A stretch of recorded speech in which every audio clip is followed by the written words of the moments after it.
teaches that you can become like God, that you have this Christ consciousness in you, and you just need to realize that you're God. Told to humanity by Satan, and yet the New Thought movement has got even some Christians thinking this is the truth. Before the break, my guest, Melissa Doherty, who just wrote the book Happy Lies, comes out later this month, but you can pre-order it. She said that there are several verses they point to. We don't have time to unpack all those verses. Remember, there are no verses in the Bible. You need to figure out the context to see what is going on. You just can't pull one verse out and make it say whatever you want. That's not how this works. But I want to go up to 10,000 feet for a second, Melissa, rather than zero in on any of these verses. The New Thought movement, I suppose it's led by a number of people over the years. I don't know if there's any one person you can point to, but if you were to say that, answer the question, what would be the consensus New Thought belief about the purpose of life? What would they say the purpose of life is? Why are we here?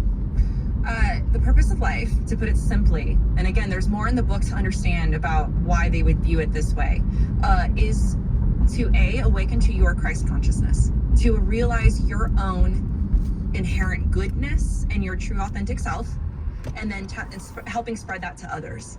To them, that is the love. To them, that is like equal to the gospel. To them, that is the way that you're going to spread love and light throughout the world, is helping humanity realize their inherent goodness and godliness. Is it any wonder why America is filled with a bunch of beta males? I don't have any idea. When we hear this kind of nonsense, this bilge, that we are inherently good and we're just here. And then we wonder what the problem is. Yeah, we're just here. We cannot both be the answer. And that we are divine. What a crazy lie that is. Exactly, and that's the point, is that there's an allure to this, though. I fell for it, and I thought it was a good thing. I thought that was a biblical thing. And the allure, our friend J. Warner Wallace says this, one of the three categories of crime, but I agree with him assessing it to sin as well. You have sex, money, and power. It was power. You feel powerful. You feel, if you are told, Frank, that there's a secret power within you, a spiritual power within you that can affect your reality. And imagine your life. Say it's not very good. Say that you're having issues. Think of why people fall for this, in other words. Why they want to believe this. Oh, sure. Is because they are in control. They are the sovereign of their world. And just by controlling your thoughts and emotions and words, you can manifest in your reality whatever you want. And that is supposed to bring you happiness. But the opposite is the truth. That's the irony, is that it's giving up your power to a sovereign God outside of yourself. That's the answer. And that is the gospel message. And so that's it. You got to put it on its head in order for it to make sense. Right. So did they then deny verses that say, deny yourself and follow me? What do they do with that? Okay, I can tell you how they would. I can see how they would do this. Remember, the key is to remember it's metaphysical Christianity. They believe the Bible. Okay. They say they believe the Bible. Well, yeah, and there's so let's take certain denominations within New Thought, if you will, if that's the word that we want to use. You have unity. Unity is probably the biggest denomination. They would say that the reason why they call themselves unity is that it's a illusion that we're all separate. We are all one, connected through this mind, the divine mind, which is like New Thought. That sounds like Hinduism. It kind of does, yes, in that sense. But it's like, say, for example, remember, it's all New Thought. It's about the power of the mind. We all have access to this divine mind, including people that may have passed on. In fact, this is where Napoleon Hill, for example, gets himself into a lot of trouble, because he has the infinite intelligence that you all have, that you have access to for wisdom. And so that's basically the mind. You have another denomination, religious science, which is way more secular, which is Centers for Spiritual Living now, right? And so you got to remember, if they're using the Bible, for them, they are viewing it from what resonates with them, because whatever's on the inside, however they feel about that passage is how it's supposed to be interpreted, because that's where truth comes from. In fact, I asked this of one person, one reverend. I was, again, doing a lot of interviews, and I asked him this very question. And I said, well, what do you do if you come across a passage that you don't like or agree with? And he's like, well, I would interpret it through the lens of love. And if it doesn't have a loving message, then I discard it and I move on. They don't think about it, in other words, and that's by design. New Thought is designed to make you think uncritically. Okay, critical thinking is negative thinking, and if you're negative thinking, then you are in the sphere of fear, and fear is a vibration or a frequency that if your mind is on, you are attracting that into your life. So don't think those things. They're very negative to me when they say don't use negative thinking. Oh, exactly. They're very negative, and they shouldn't do that. Yeah. You have to say it in the positive. You have to rephrase and rethink everything that you're thinking in the positive. And the idea is that in the spiritual realm, there's so much to say here. I geek out about the history of New Thought because one of the fathers of New Thought, his name is Emanuel Swedenborg. Fascinating dude. Imagine Elon Musk tomorrow going on Twitter, okay? And he's saying, I now talk to spirits, and I'm going to write a book about the revelations that these spirits have given me. Okay, imagine the 1600s version of that, where you have this inventor, this scientist, this guy who's just really respected on these levels, and he's well known for these occultic books that he's writing. He wouldn't view them as occultic, but one of the important things that he taught was called the law of correspondence. This is a very big baton that's been handed into New Thought and the church, which says that for everything in the material world, it's very Platonic as well, everything in the material world has a spiritual counterpart. Everything. Our words, letters on a page, books in the Bible, words in the Bible, there's a spiritual counterpart for that. And if something's wrong here, cow patties. What's that? Cow patties. Cow patties. They have a spiritual counterpart. Yes, they have a correspondence, Frank. They do. Nuclear waste. 100% has a correspondence. Anything that you can think of. Okay, and so that's what's interesting is that in order to bring forth, remember everything's mental, to bring forth into the material realm, you have to call it forth from the spiritual realm. How do you do that? Through your thoughts, words, and feelings. So if I'm reading a page in the Bible, okay, if I'm reading Proverbs or if I'm reading Matthew, there's a spiritual correspondence to that of a higher metaphysical meaning that's correlated to my spirit, which is love, light, and positivity. So if I'm reading something, and this is why I'm making a blanket definition of what any verse could be taken, all right, repent. Okay, oh, well, this just means change your mind. It's talking about your mind. It's talking about enlightening your mind. That's what repent really means, some sort of secret, esoteric definition. And it makes it really super spiritual and really interesting to people who may not be interested in Christianity, but they'll take that Christianity because that sounds way better than what you're saying, Frank. Okay, Nobody wants to listen. Yeah. So if Jesus is going to slay his enemies, they just ignore that. Slay your enemies might be if I were in New Thought and maybe I had these beliefs, I wouldn't call it New Thought, but if I had these beliefs, I'd be like, slay your enemies. Okay, that must have like a practical message meaning. What does that verse mean to me? Well, I think it's slaying my the things that I'm struggling with, slaying my negative thoughts in the name of Jesus. If he's going to come back, and he's going to wipe out his enemies, and he's going to cast the unbelievers and Satan and demons into the lake of fire. That's not a real. He's not really going to do that. Nope, that is allegorical, that is metaphysical. The second coming of Jesus Christ, according to, again, this could be something according to New Thought, ladies and gentlemen. According to a lot of New Thought, yes. This is the book Happy Lies by Melissa Doherty. We're not promoting these views. We are just talking about them.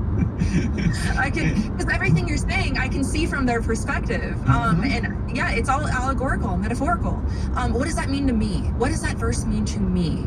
Okay, that's the worst thing anyone can say. What does that verse mean to me? It doesn't matter what it means to you. What it really means, what it meant to Paul or what it meant to Matthew or to Moses or whoever. I mean, And then you can go into why they would go into arguments like why we can't trust the Bible. Like, this is so important. And the reason why a book like this, I'm so shocked, honestly, it hasn't been written on yet, because I'm like, why is nobody talking about this?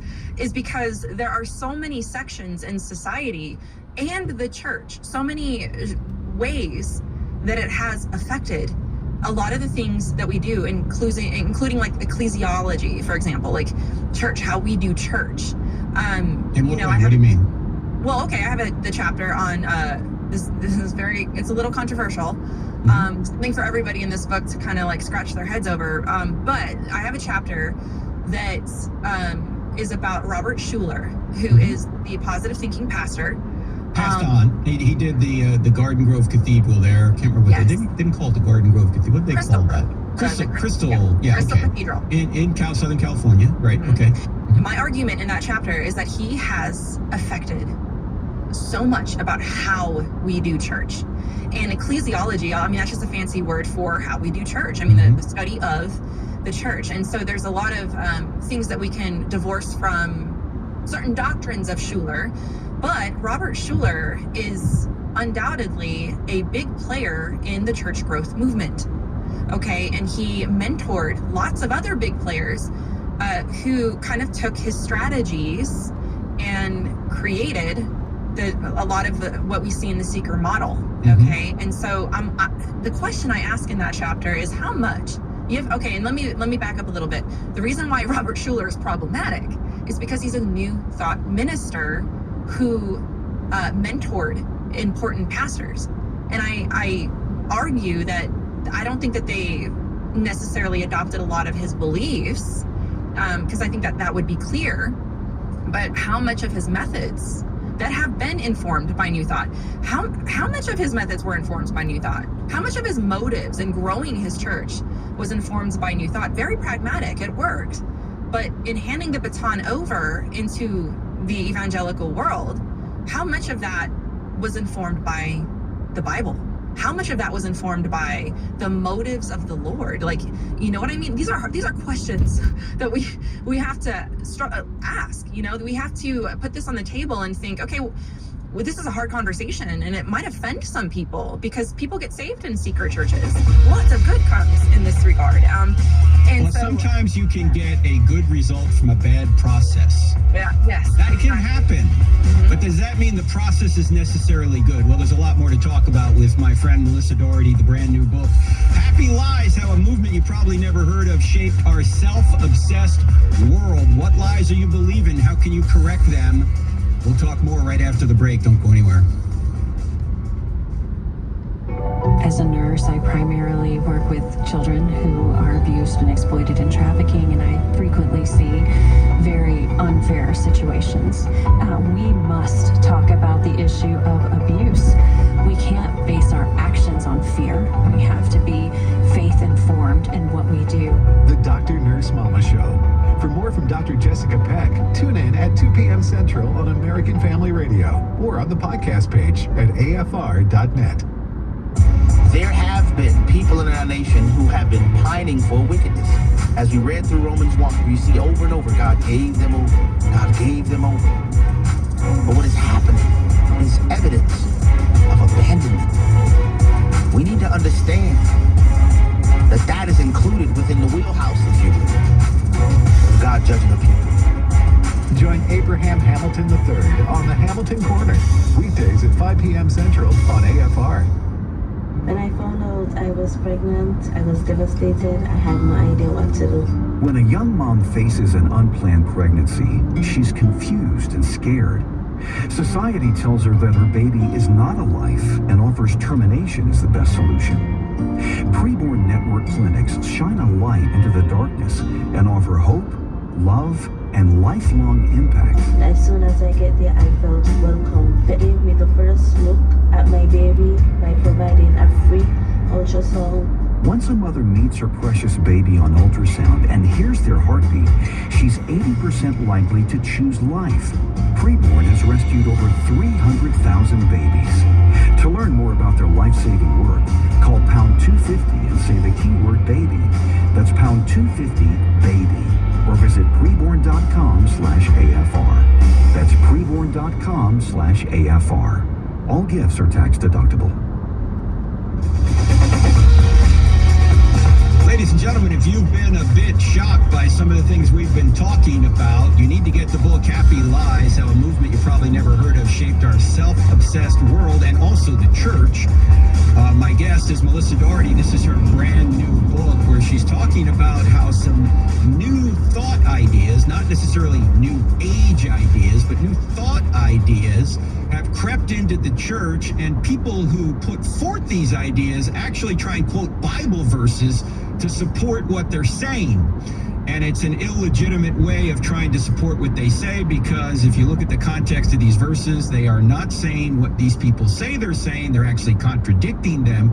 And in fact, our mutual friend, Natasha Crane, wrote a book called Faithfully Different a few years ago. Very good book. And here's what Natasha says at some of the Unshaken conference events we do. I think our next Unshaken conference, by the way, is going to be at your church, Melissa, isn't it? Out there at Heitzig there at Calvary Chapel, Albuquerque.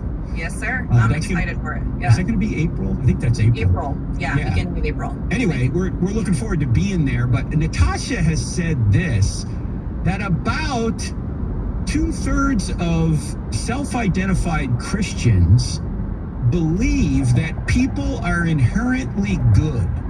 Now, if this is true, Jesus is unnecessary, because if we're inherently good, we can be our own savior. We don't need a savior. We're good already. Of course, Jesus said there's none good but God, which is true, and he is God. That's the implication of that. But let me ask you this, Melissa. Does New Age thought teach that people are inherently good? Absolutely. Absolutely. In fact, it's the realization of that would be equivalent to like the gospel for them. And for them, they would see it as, New Thought writers, and their intention, what they thought they were returning Christianity to, like its original teachings and practices. Okay, so they believe that they're teaching Jesus without the doctrine, without the dogma, without the theological seatbelt. And they believe if you theological seatbelt. Yeah, man, it's Christianity without a theological seatbelt. That's New Thought. Well, that's not Christianity then. Exactly. Because yes. First of all, there's theological seatbelts around everything. There's theological seatbelts around New Thought, because they would say that if you say you're not God, you're wrong. Yes. So they still have a doctrine. They still have a dogma. Exactly. Yeah. Yes. You're exactly right. And that's why, I have a whole chapter on how it connects with progressive Christianity, because they're so certain that they're uncertain about everything. Okay. Well, they're not uncertain about, how can they be uncertain about the fact that you can become God and people are inherently good if that's part of their doctrine? If that works for you, if you don't want to see the truth, Frank, then you don't have to. That's your truth, but this is my truth. But is that a doctrine too? Right. That if you're not sure about it, it's okay? It is so. But here's the thing: is like it's very inconsistent. And okay, that's good. The Thank you. point. Yes, I'm sorry. I'm trying to be consistent here. Oh, I know, and I know exactly how your brain works. So your head must be exploding right now, because it's very And in fact, I have a whole chapter. You read it. You peer reviewed this on relativism. I start the whole book. It's chapter 4, because I'm like, I did a lot of I had to educate the reader a lot. Like, what is New Thought? And I had to explain, you're not going to understand anything else I go over unless you understand how they view truth, because none of this is going to make sense to a Christian. Like, how do they view that stuff, and that's exactly what that's about. So they think it's true, there is no objective truth. They think it's objectively true, there's no objective truth? They are, exactly. Yes. Okay. What do you mean by that? And this is my, and that's the thing, is like doing these interviews, this was the most fascinating part of it, is that all these people were amazing. They were wonderful, very hospitable, able to talk to me, very honest with me, refreshingly honest, actually, brutally honest. And I loved it, because I'm like, these are New Thought people you interviewed. Yes, New Thought people, or New Thought adjacent, or they're sympathetic to it or something like that. And that was the thing, is that I asked them, like, what do you mean? Like there's a whole section about how tobacco being a vegetable. Like, is tobacco a vegetable? And I start off with these ridiculous statements, like, if that's my truth, how would you handle that? And I think it's in chapter 5 about how they would view these things and how they come up with the kinds of beliefs they have. And it's just simply inconsistent, and it's by design, Because if they take a stance on something that might be offensive or unloving to somebody, well, then you're not living out that truth, which is completely impossible. And that's the burden. That is the burden of this message, is that it's a burden to be your own God. This is not what Jesus meant. You have to actually suppress what the Bible is saying in order to believe these beliefs. But you have to purposely do that. One guy I was interviewing said something like this. It was in his own sermon. Actually, it wasn't an interview. It was in the sermon that he gave. And I use that term lightly, sermon. He was saying that there are days that he wants to believe in like a separate God from himself. There are days he wants to believe in the Christian gospel, but he says, no, new thought. These beliefs, metaphysical Christianity takes me higher than that. And I just, afterwards, I came up and I talked with him a little bit, hoping to kind of ask him more thoughtful questions. But that's the point, is that it's up here. If I'm asking questions that are thoughtful questions, getting them to think about it, I know what they're doing. Like they don't want to critically think about certain things. They put it out there because they're either changing their vibrational frequency, because I'm putting doubt, and you're not allowed to critically analyze and doubt, because which is ironic, because then they're told that you need to doubt what you believe. Do you see what I mean? It's confusing. Okay. Yeah. As we sit here, Los Angeles is on fire. Yeah. Okay. And there's a lot of New Thought people out there. If they're gods, why don't they just put out the fire? Am I being too silly? No, we're not being silly. In fact, what's the point? Interesting. I remember back when I was steep in these beliefs, I can't remember the fires that were going on at the time. There was fires going on though, because I remember specifically laying down in my living room I remember trying to put out positive vibes. Put out the fire? Yes, I was trying to manifest out the fire. I was trying to actually change the frequency of the reality of the fires. And that might sound crazy to some people, but you believe that you have this power. And the other thing is that the way that they would explain it, say somebody started it, okay? Remember the way that and I say I'm trying to think of like just the general philosophy that's kind of infiltrated a lot of the way people think, okay? Is that it's due to ignorance. Ignorance is like the biggest sin. Somebody running a plane into the Twin Towers. Somebody starting a fire in California. Hi, how you doing? How are you? Good, Like good. air Yeah, pressure? thanks. You're welcome.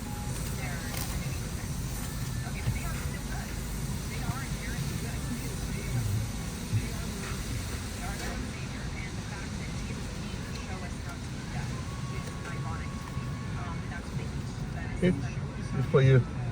Oh, thank you. Yeah, I got What is it this? tonight. If you are interested, I'll come over. Oh, okay. Yeah, because I'm interested in things for you. Oh, okay.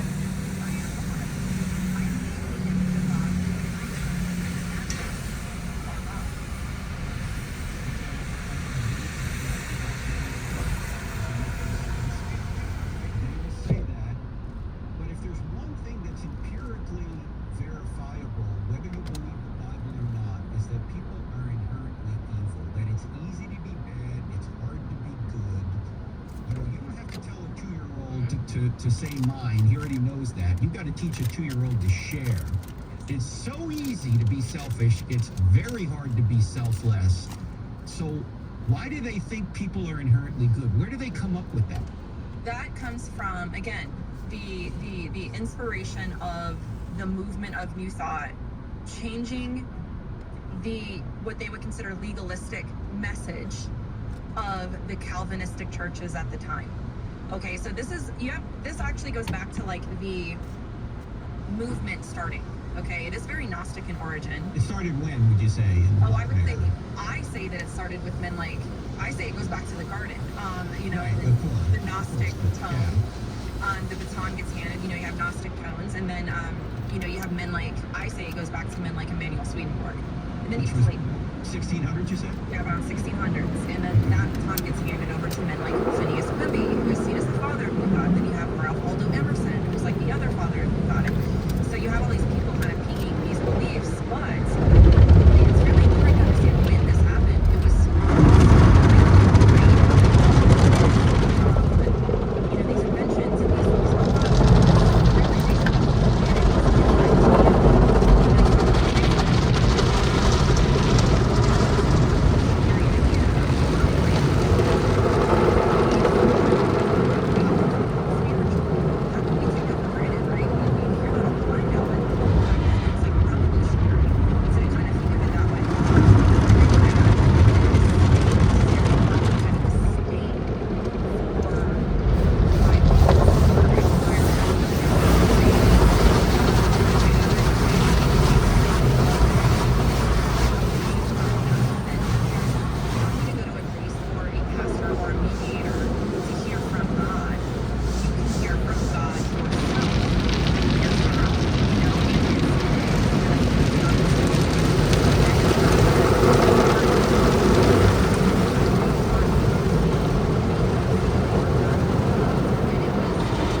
obsessed world. Melissa Doherty is the author. She's my guest. She's going to be my guest on the Tuesday podcast. Hey, what's your YouTube channel, Melissa? You got a lot of other stuff up there too. What is it? It's just my name. If you look up my name, all the things will come up.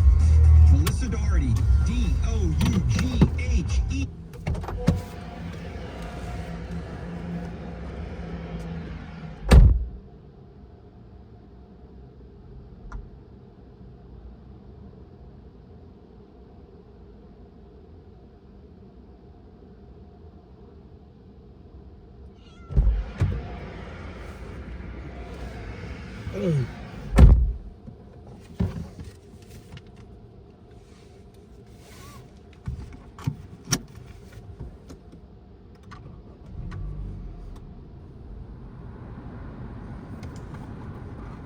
Important it is to encourage a family caregiver. I also understand that caregivers don't have a lot of time, and each chapter of my book can be read in a minute. It's encouragement, support, and each chapter will point you to safety. Oh, by the way, they're all written in fluent caregiver. A Minute for Caregivers is available at resources.afa.net. This is American Family Radio, a listener-supported ministry of the American Family Association. This is the Middle East Report, your connection to truthful reporting on Israel and the Middle East. I'm John Riley. Thanks for listening. The Jewish people continue to face some of the most challenging days in their history. Rising Jew hatred around the world and in the United States, very openly on college campuses in Washington, D.C., and many other major places across our country, where we are seeing Jew hatred like we've never seen it before. Israel is also facing wars on 7 different fronts. I want to encourage you to continue to pray for the Jewish people as they face all of these things around the world. There's a lot of organizations in Israel that are blessing the Jewish people during these difficult times. One of those organizations is Ma'os Israel, an organization that's based in Israel that is doing so much to help the Jewish people.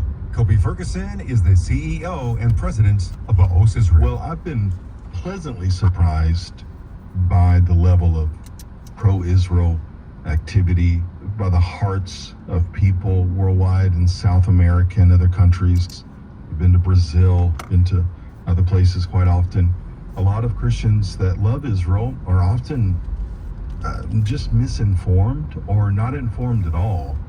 And I was shocked to see, as I'm traveling also in the U.S., so many people are telling me I didn't know about that. I didn't know the level of atrocities that occur. I didn't know this and that.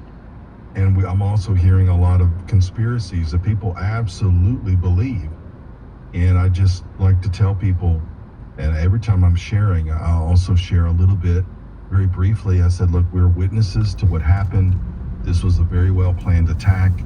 Israel's not some kind of special Star Wars, Star Trek society of technology in our military. Yes, we have some amazing tech and some things people don't even know about, but they really had a good plan. We're backed, heavily funded, and they found out vulnerabilities, and we were caught napping on a Shabbat morning when we were attacked. So it's not a conspiracy, it's not a deep fake, it's not a deep state collusion. It is what it is. We were attacked and massacred in numbers that we have never seen. And as I'm traveling, I'm letting people know that, and I'm letting people also know what they're helping to accomplish. People that are supporting Israel, people that are giving to ministries in the land. This is our time to be able to help in a way we never have, to change a narrative. What I'm letting people know is we have spiritual allies together with Jew and Gentile, and man, we can make a huge difference in the land when we come together. And so we're seeing a narrative shift.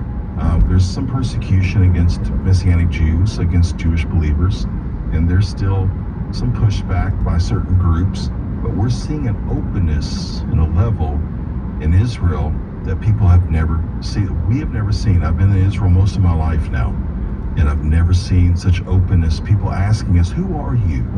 As we're just doing really simple things in some ways to help. They're just shocked that we would be on the battlefield where the tanks are, helping the soldiers with some basic needs. They would say, well, you're risking your lives coming out here. Who are you? And a lot of our dear brothers and sisters actually fighting in the military now are Messianic Jews. In one case, at least, and unfortunately, I think it's several cases, one brother lost his life. And it really helped people see, okay, Israeli believers are with us. They're Jewish. They're with our society. They're with our culture. Christians need to understand that connection, that their greatest link to help affect the land of Israel, the greatest avenue to help affect Israel and impact them in a positive way is to do it through the body of believers, Messianic Jews in Israel. You can reach out to Ma'os Israel by visiting istandwithisrael.com. That's istandwithisrael.com. That's the Middle East Report. I'm John Riley. We're going to dig a little deeper into the verse we started with, Matthew 6:24 and a few others. We cannot serve God and money. That generosity is a key piece of this as well. I think about what Ron Blue, the author, says often, that is that giving actually loosens the grip that money can have over our lives. Faith and Finance with Rob West, weekdays at 9 a.m. Central or on the AFR app. Welcome to the Choose Life Radio Network. Your host is Jill Taylor.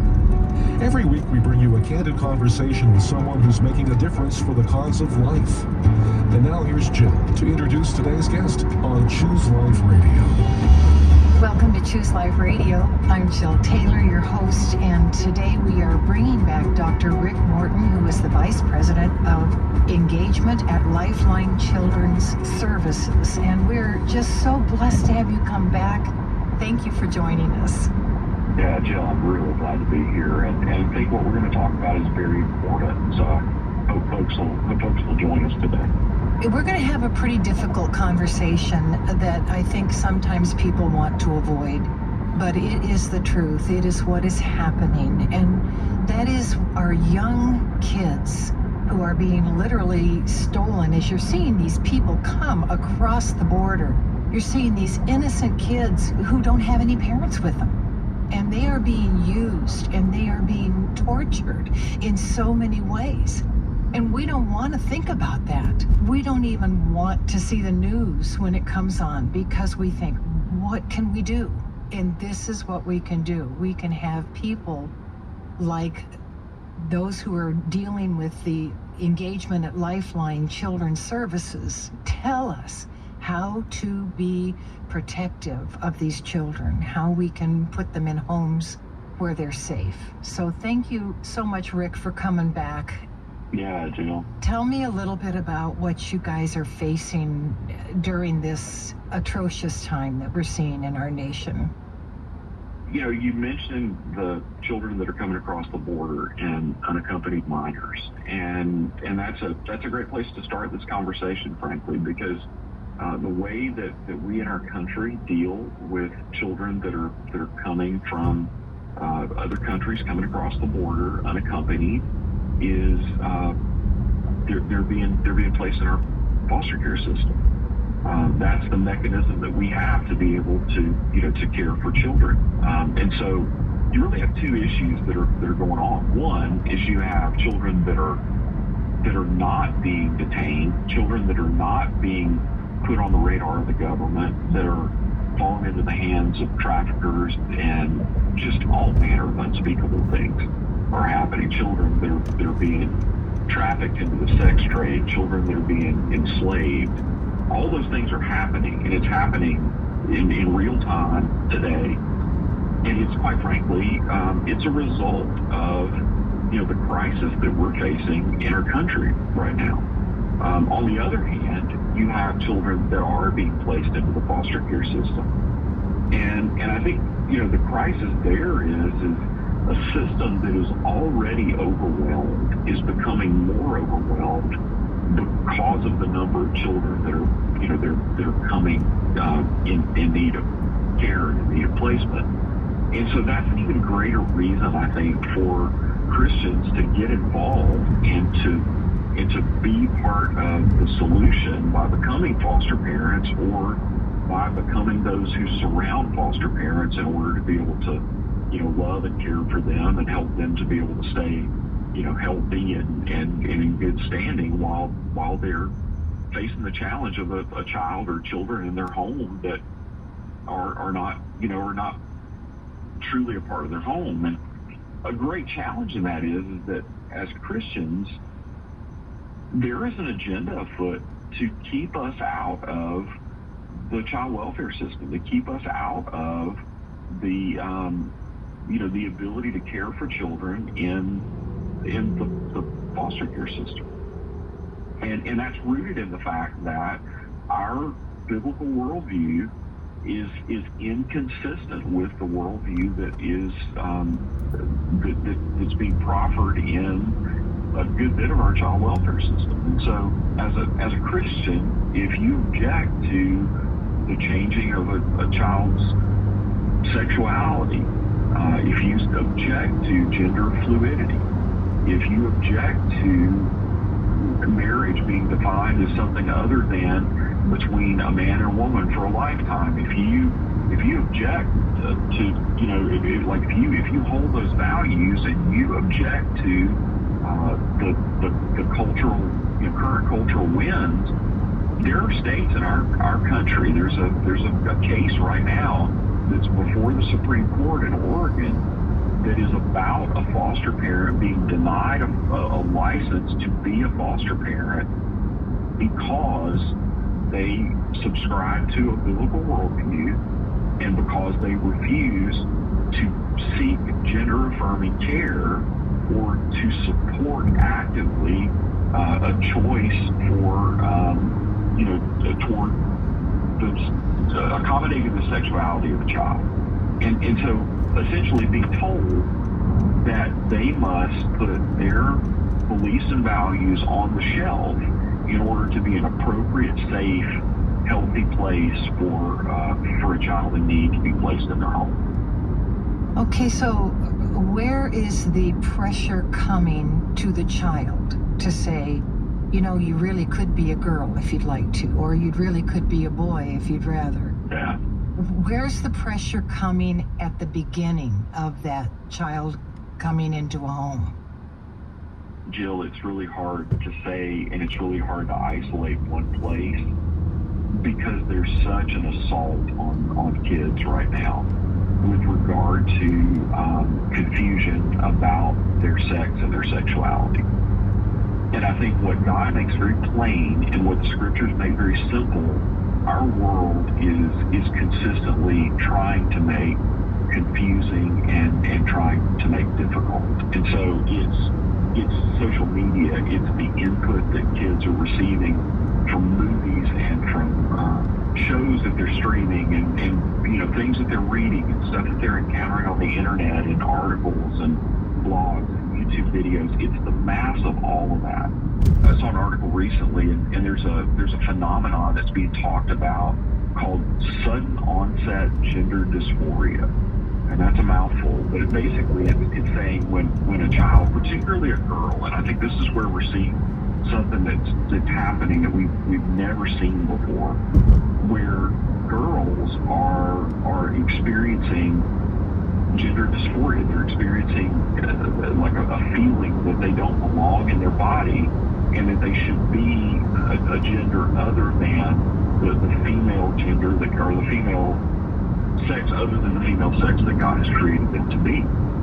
And you say, okay, where does that come from? Well, we've seen a 5,000% increase in America since the beginning of the easy accessibility of mobile phones to children. And so as smartphones have begun to get into the hands of teenagers, we've seen a 5,000% increase in the number of girls who are questioning their sexuality and are seeking out treatment either in hormone therapy or in, even as far as the extreme of body modification in order to change their gender. And that's being supported in schools.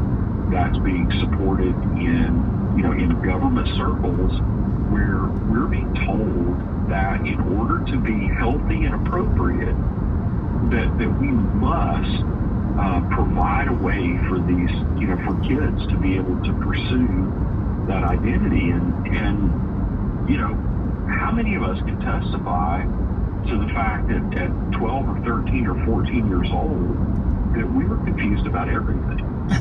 That's true. That's true. And we all have had that experience of having a friend, even if it wasn't us, that, you know, at 12 or 13 or 14 decided that they were going to change their identity and they were going to become somebody different. And so they started dressing differently and they started talking differently and they started trying on a different persona. Well, today we're in a world where if a child expresses that sort of dissonance, immediately people are beginning to rush to professionals, school counselors, doctors. People around that child are beginning to rush to the conclusion that if they're feeling some sort of dissonance about who they are, it must be sexuality and it must be gender confusion. I totally understand what you're saying, and I think that, yes, and sadly, it's the schools are open to sharing that like they never were before. And so many Christian organizations are forming their own schools because they want kids to have a chance at understanding how God created them the way they are and how special that is. It's just really a radical thought, isn't it, in our nation?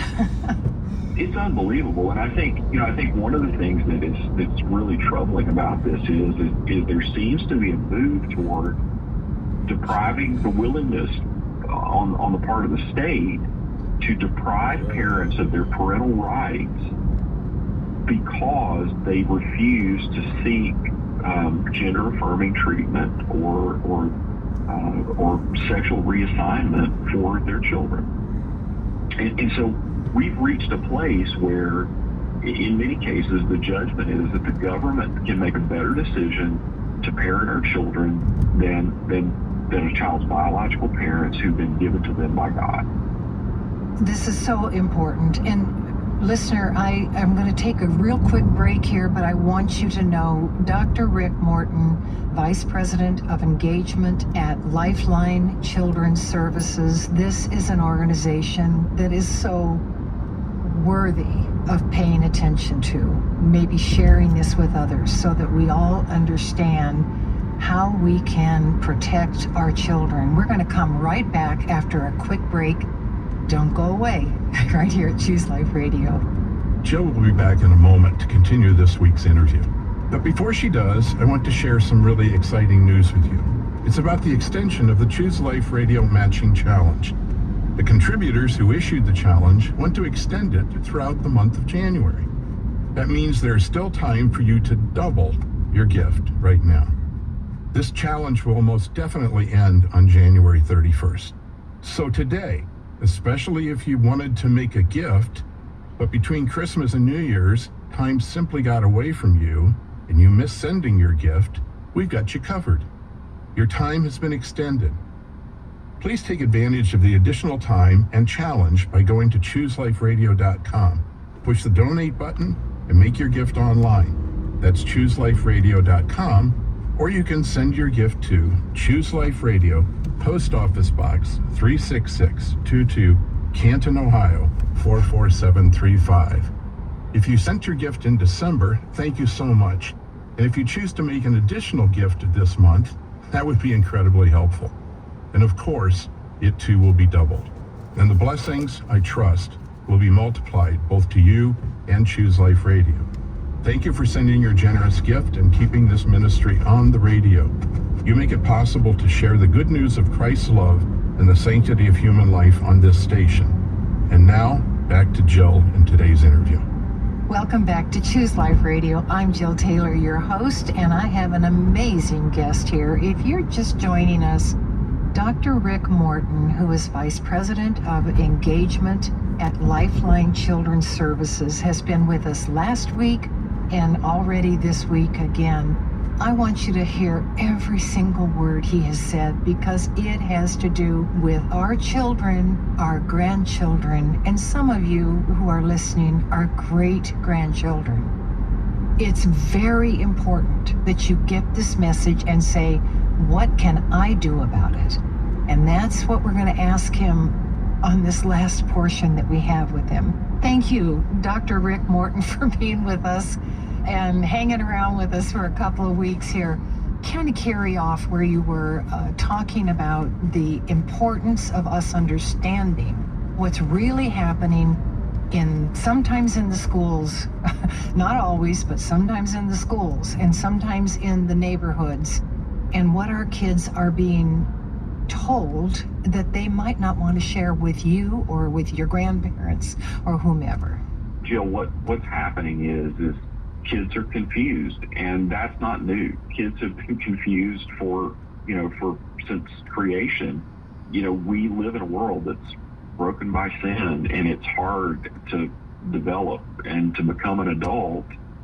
But the extra variables that have been introduced by the uncertainty around how we present gender, how we present sexuality in our society has really reached an epidemic level in gender confusion in the lives of children.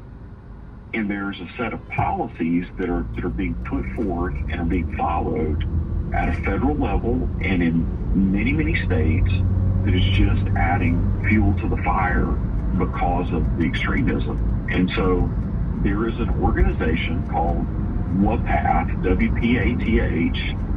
It's the World Professional Association of Transgender Health. It's the world standard on and authority on gender dysphoria.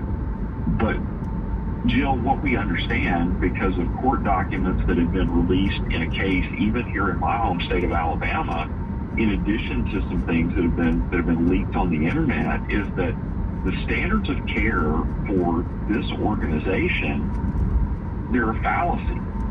They're not based on good science. They're not based on objective research. They're based on slanted research, and they reach conclusions that are not consistent even with the things that they've done that actually pass rigor as being academically appropriate.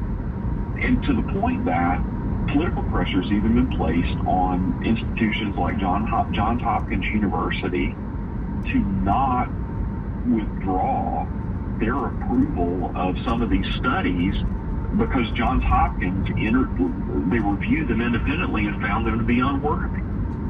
But we're basing the policies of how our government goes about handling sexual education, about how it goes about protecting the health of children, and it's being run ultimately fundamentally by trans activist organizations that are trying to normalize sexual orientation, gender identity, and expression in ways that are completely contrary to the scriptures. And so what I would say is that most of us as Christians, particularly those of us that are older, that are grandparents, we want to stick our heads in the sand and we want to ignore that this is going on. And what I want to say to your listeners is you can't ignore this any more than you ignore abortion.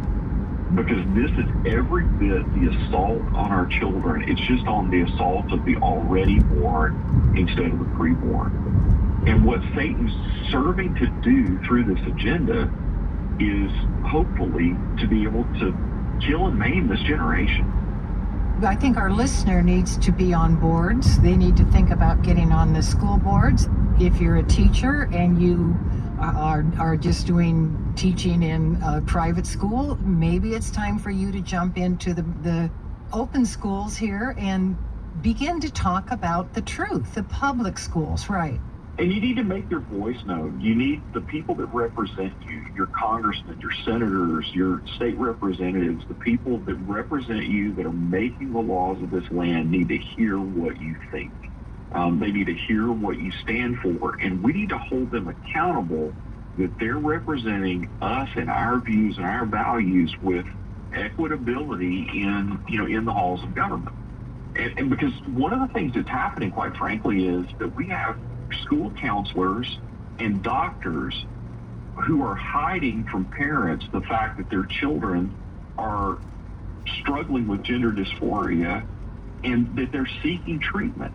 You have school counselors that are getting hormones for children, doctors that are prescribing hormones for children it's being done out of the sight of their parents. How can that be legal? Because at the end of the day, Jill, what the tool that's being used is to say that if parents won't support this, then they're not fit parents for their children. And so therefore, they should be removed from their parents' care. That their parents' parental rights should be deprived.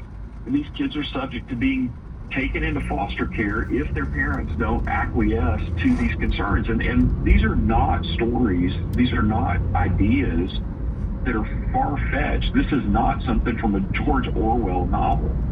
This is really happening. It's happening in states around us. Our own state of Alabama here, we have a law that's been passed in the state of Alabama that says that gender-affirming care is not legal in the standard of our state. That law is going to go before the Supreme Court. Part of what's being challenged is a parent's right to be able to protect their children by saying that my child has to wait until they become a legal adult before they can seek that treatment on their own. That I'm not going to seek it for them. I'm going to protect their decision-making ability. I'm going to wait until they have an adult mind before they're allowed to make that decision. And there are forces that are trying to sue our state to change that law so that would not be the case. My heart's torn apart just thinking of the possibility of how many kids are being retrained to not believe that they're good enough the way they are. They need to be the boy. They need to be the girl. And I believe that parents who are listening today, it's important that you share this interview because it's not something you're going to normally hear. It's a very unique opportunity that we're giving you today. And last week, go back last week and hear the rest of what Dr. Rick Morton has shared with us. It is our responsibility as parents, as grandparents, to take care of our children and to provide for them. And I think one of the things that's important is to go sit in the classroom occasionally. Teachers probably don't think that's a fun thing, but it is important to sit in and just say, I'm coming in, I'd like to just kind of listen in and see how things are going. You have the right to do that. It's a public school, especially in a public school, you have the right to do that.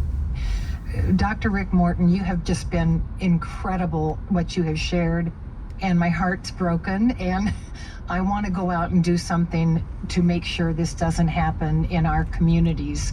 So tell me about your book. Tell me about the things that we can be doing, engagement, to deal with this. Jill, thank you. First of all, folks can find information about our ministry at lifelinechild.org. That's lifelinechild.org is our website, and there's a wealth of information there for individuals, for churches, how to get engaged in adoption, foster care, care for vulnerable families, families that are caught up in the foster care system. All kinds of things are there, and it comes from a biblical worldview perspective to help us as Christians be able to leverage our opportunity to care for children through adoption